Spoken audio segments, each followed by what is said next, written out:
할렐루야. 153 저녁기도에 오신 여러분들을 주님의 이름으로 환영하고 축복합니다.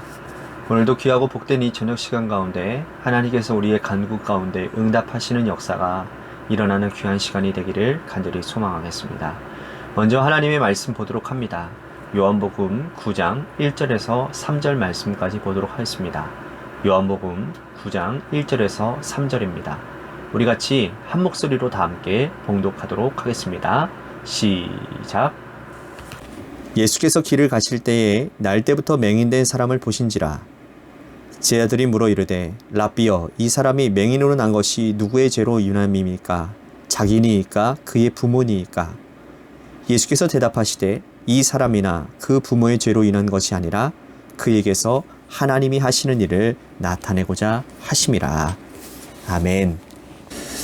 사람은요, 이해할 수 없는 일이나 또 불행한 일을 겪으면 원인부터 찾으려고 합니다. 예를 들면 출근하는 길에 갑자기 다리를 다쳤다면 다리를 왜 갑자기 다쳤을까? 나에게 왜 이런 일이 일어나는가? 궁금해하고 답을 찾으려고 합니다. 자신에게 일어난 이 불행한 일뿐만 아니라 사회 전반적으로 일어나는 모든 이해할 수 없는 복잡한 사건들을 만나도 왜 도대체 무엇 때문에 누구 때문에 이런 일이 일어났는가 라는 질문을 던지게 되죠. 답을 찾고자 하는 시도 자체가 나쁘지는 않지만 문제는 엉뚱한 답을 찾는 데 있다는 겁니다. 엉뚱한 답을 정답이라고 믿고 왜곡되고 잘못된 시각을 가지고 평생을 사는 것이 더 큰 문제라는 것이죠. 답을 찾으려면 정답을 찾는 것이 맞습니다. 당장 정답을 찾을 수 없다면 그냥 두는 것도 더 나을 수 있는 방법인 것 같아요. 시간이 한참 지나서 우리가 이해할 수 없었던 일들을 하나님께서 알려주실 때까지 묻어두는 것 또한 현명한 일이라고 저는 생각을 합니다. 오늘 본문에서 예수님의 제자들이 엉뚱한 답을 찾을 뻔했는데 예수님께서 정답을 알려주시는 내용이 나옵니다. 예수님과 제자들이 길을 가다가 날 때부터 소경된 사람을 만나게 돼요.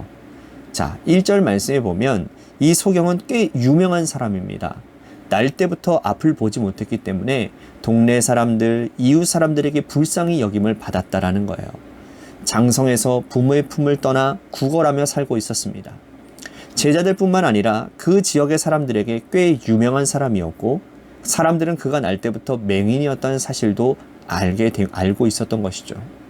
제자들이 주님과 함께 길을 가다가 그 사람을 만나자 문득 한 가지 질문을 생각나게 되었습니다. 그것은 뭐냐면 이 사람이 날 때부터 맹인이 된 것이 누구의 죄 때문입니까? 이 질문이었다라는 거예요. 자, 이 질문은 제자들뿐만 아니라 그를 아는 사람들이 모두 다 궁금해했던 거예요. 그죠? 그래서 2절 말씀에 보니까 제자들이 묻습니다. 라삐여, 이 사람이 맹인으로 난 것이 누구의 죄입니까? 자기의 죄 때문입니까? 부모의 죄 때문입니까? 라고 물어봤다라는 거예요. 이것은 제자들만이 아니라 그때 당시에 이 소경을 알고 있는 많은 사람들이 가지고 있었던 공통적인 질문이었고 생각이었다라는 것입니다. 자, 이 생각의 기본은 뭡니까? 바로 죄 때문이라는 거예요. 죄. 그 죄가 부모의 죄 때문인지 아니면 자기의 죄 때문인지 구별하고 있을 뿐 중요한 것은 이 사람이 불행한 삶을 살게 된 것이 죄 때문이라고 다 모두 동의하고 있다라는 거예요. 자, 이런 생각은 동서고금을 막론하고 기본적인 사고방식으로 자리 잡고 있습니다. 자, 우리와 모습이 조금 다른 사람이나 몸이 불편한 사람들을 보는 일반적인 사고방식은 뭡니까? 죄 때문에 무언가 잘못되어져서 저렇게 됐을 것이라는 그런 미신적인 생각을 가지고 있는 사람들이 많이 있습니다. 여러분, 욥을 보아도 그렇지 않습니까? 욥은 동방의 의인이라고 불리우는 사람이었어요. 그런데 그 한순간에 모든 것을 다 잃어버립니다. 자녀, 재산, 건강 다 잃어버려요. 너무 순식간에 일어난 일이라 손을 쓸 수도 없었습니다. 자, 이 욥의 불행을 듣고 친구들이 찾아와요. 그런데 친구들은 욥에게 위로를 건네지 않습니다. 심지어 욥을 추궁하고 또 욥을 정죄합니다. 잘 생각해 보아라. 분명히 너가 죄를 지었기 때문에 이렇게 된 것이다. 너가 회개하지 않는 죄가 있으니까 하나님이 너의 죄로 말미암아 너에게 이런 일들을 행한 것이다. 돌이켜 회개해라. 이 욥은 아무리 생각해도 이런 벌을 받을 만한 죄를 범한 일이 없거든요. 근데 친구들에게 항변합니다. 그러면 그럴수록 친구들은 이 욥에게 집요하게 마음을 고통스럽게 파고드는 거예요. 그런데 우리는 욥도 모르고 욥의 친구들도 몰랐던 사실을 잘 알고 있습니다. 천상에서 하나님과 사단과의 대화가 있었잖아요. 그죠? 하나님이 사탄에게 자랑을 합니다. 동방의 의인의 욥을 보았느냐? 그가 얼마나 순결하고 선한 사람인지를 보라. 그때 사탄이 말합니다. 아이, 하나님을 잘 섬기는 이유는 하나님이 그 사람에게 복을 많이 주셨기 때문 아닙니까? 그 복을 한번 빼앗아 보십시오. 그가 분명히 하나님을 원망할 것입니다. 하나님을 떠날 것입니다.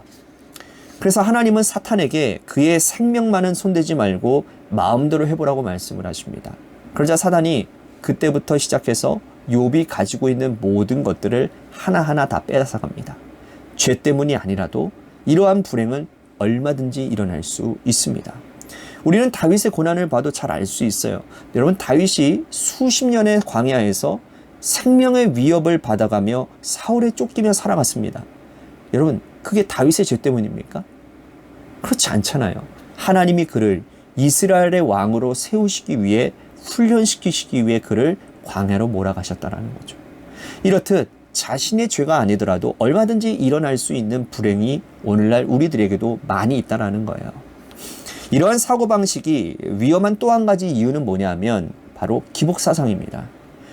죄 때문에 불행한 일이 일어난다면 선한 일을 하면 반드시 복을 받는다라는 기복사상과 연결되어져 있는 거예요. 부자로 떵떵거리며 사는 사람들을 보면서 여러분, 우리는 무슨 생각을 합니까? 저 사람이 좋은 일을 많이 해서 부자로 걱정 없이 잘 살고 있다라고 생각하기가 쉬워요. 하지만 물질의 복은 사단도 줍니다. 사단이요, 사람을 시험하여 넘어뜨리게 하려고 물질의 복을 주기도 하는데요. 우리는 그거 분별하지 못하고 무조건 하나님으로부터 오는 것으로 생각을 해요. 그러니까 우리가 영적으로 깨어서 분별하지 못하면 물질 때문에 망할 수 있다는 것을 여러분들 꼭 기억하셔야 되는 겁니다. 물질이 그런 무조건 하나님의 축복으로 여겨서는 안 된다라는 거예요. 이렇게 제자들이 잘못 생각하고 있는 이 죄와 불행에 대한 공식을 주님이 이렇게 깔끔하게 정리를 하십니다. 자, 3절 말씀 보겠습니다. 예수께서 대답하시되 이 사람이나 그 부모의 죄로 인한 것이 아니라 그에게서 하나님이 하시는 일을 나타내고자 하심이라. 예수님이 인간의 불행을 바라보는 관점이에요. 그 사람에게서 하나님이 하시고자 하는 일을 나타내시고자 함이라. 이게 정답이죠. 예수님께서 이 맹인을 고쳐주셨어요. 예수님이 그를 고쳐주셨기 때문에 그를 통해서 하나님이 하시는 일을 나타내고자 하심이라고 말씀하신 것이 아니죠. 예수님께서 이 사람을 고쳐주지 않아도 그의 존재 자체가 하나님의 영광을 위해 지음받았다는 사실을 말씀하고자 하신 것이었다는 거죠. 우리 주변에도 몸이 불편한 상태에 있지만 하나님께 영광 돌리며 사는 사람들이 얼마나 많이 있는지 모릅니다. 우리는 그분들을 볼 때마다 하나님은 저 사람을 통해서 영광 받으심을 우리는 깨닫게 됩니다. 물질적인 부자가 아니더라도 가난한 삶을 살면서도 하나님께서 하시는 일들에 나타나는 충성된 일꾼들이 얼마나 많이 있는지 모릅니다. 우리 교회도 마찬가지예요. 우리 교회에 어떻게 탁월하게 물질이 많은 사람들이 있습니까? 다 어렵게 힘들게 사시는 분들이지만, 그렇지만 저는 어느 교회보다도 우리 교회 참 헌신되어진 분들을 바라보면 참 대단하다. 어느 곳을 가도 정말 이 사람들은 정말 많은 사람들에게 귀감이 될 수 있는 사람들이다. 저는 그런 생각을 하게 됩니다. 우리 교회에 그런 분들이 참 많아요. 얼마나 감사한 일입니까? 하나님께서는 그들을 통하여 당신의 일을 나타내시고자 영광 받으시고자 한다는 거예요. 우리는 하나님의 영광을 위해 지음받은 존재들입니다. 이 사실을 정말 믿으십니까? 여러분, 몸이 불편해도 하나님의 영광을 위해서 지음받았고, 많이 배우지 못하고 가지지 못해도 하나님의 영광을 위해 지음받은 존재들이 바로 저와 여러분들이에요. 그러므로 우리의 인생에 일어나는 모든 불행들을 죄 때문이라고 단정짓지 마시기를 바랍니다. 이러한 환경도 있고 이러한 삶도 살아도 하나님은 나를 통해서 영광 받으시기를 원하신다는 사실을 기억하시기를 바랄게요. 이러한 환경 상황에서 우리는 하나님의 영광을 위해 일할 수 있다는 것을 우리는 찾아서 그 일들을 행해야 되는 것입니다. 이것이 그리스도인들이 살아가는 삶의 방식이고 또 추구해야 될 삶의 가치인 거예요. 예수님께서 그 길을 우리들에게 보여주신 것 아닙니까? 그리스도인들이 병상에서도 하나님을 찬양하고 건강한 몸으로 하나님의 영광을 위해서 일하고 우리의 살림이 어떻든 간에 하나님 하실 일을 위해서 전심전력 다해 믿음의 백성들로 나아가는 저와 여러분들이 되시기를 주님의 이름으로 간절히 축복하겠습니다. 오늘 말씀을 생각하면서 우리 같이 기도했으면 좋겠습니다. 하나님, 모든 일을 인과응보와 죄로 인한 것으로 연결짓지 말게 하시고 오로지 하나님의 영광을 위해 하나님, 내가 생각하고 살겠습니다라고 오늘 말씀 생각하며 기도했으면 좋겠습니다. 또 한 가지 우리 같이 기도할 것은 교회를 위해서 기도했으면 좋겠습니다. 재개발 가운데 놓여져 있는 주님의 교회가 아름다운 성전을 세우기 전에 몸된 우리 성전이 바로 하나님 앞에 바로 서는 기쁨이 되어지는 몸의 성전을 이루어가는 우리 모두가 되게 하시고 이러한 준비 가운데 이러한 토대 가운데 하나님께서 성전을 세워주시고 또한 새로운 가운데서 도약되어지는 놀라운 은혜를 경험하는 주님의 교회가 되도록 인도해달라고 우리 같이 기도했으면 좋겠습니다. 또 한 가지 육신의 질병으로 고통당하시는 분들 많이 있습니다. 우종구 장로님 또한 우리 홍종열 지사님을 위해서 기도해 주시고 또한 김용원 성도님 또한 조종순 성도님을 위해서 우리 같이 기도했으면 좋겠습니다. 또한 우리 고3 수험생인 한유진 학생을 위해서 여러분들 기도해 주시고 마지막으로 여러분들의 삶의 자리와 여러분들의 자녀들을 위해서 기도하시다가 이 시간 돌아가시기를 바라겠습니다.